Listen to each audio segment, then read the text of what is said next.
Hello, hello. Tawa na lang natin kahit na ni-scam tayo. Akala ko matinong taong kausap yun.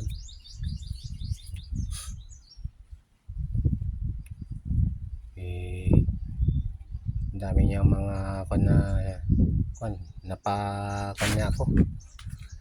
Kaya paniwala niya ako. Tawa na lang natin.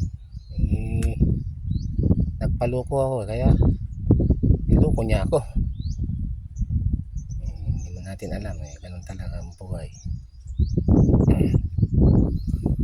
May manloloko ay kung walang nagpapaloko, walang manloloko.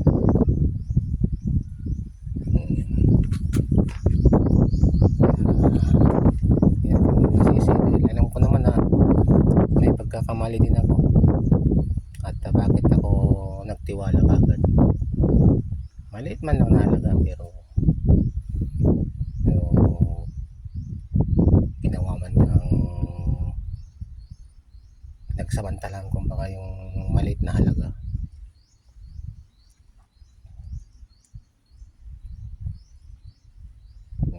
Be aware lang, be aware para hindi na siya makaulit sa mga iba, ng mga followers. Baka may nagre-recruit, may nag-chat din sa inyo na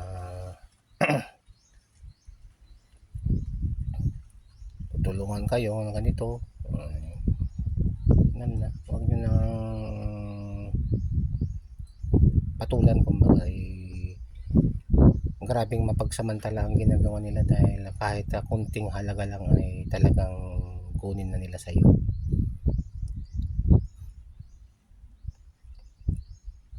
Kaya yun lang, be aware lang sa mga taong manluloko.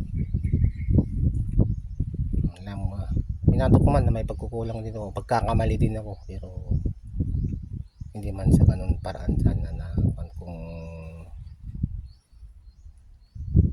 alam niya na makakapansya tao,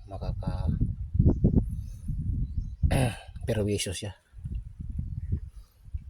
Sana ikaw na nag-scam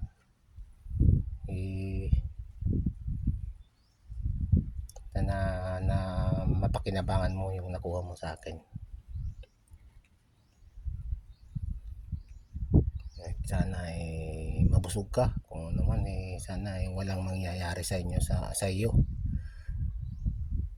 dahil lang sa ganyan. At babalik din sa iyo yan. Sino ka man, damuho ka.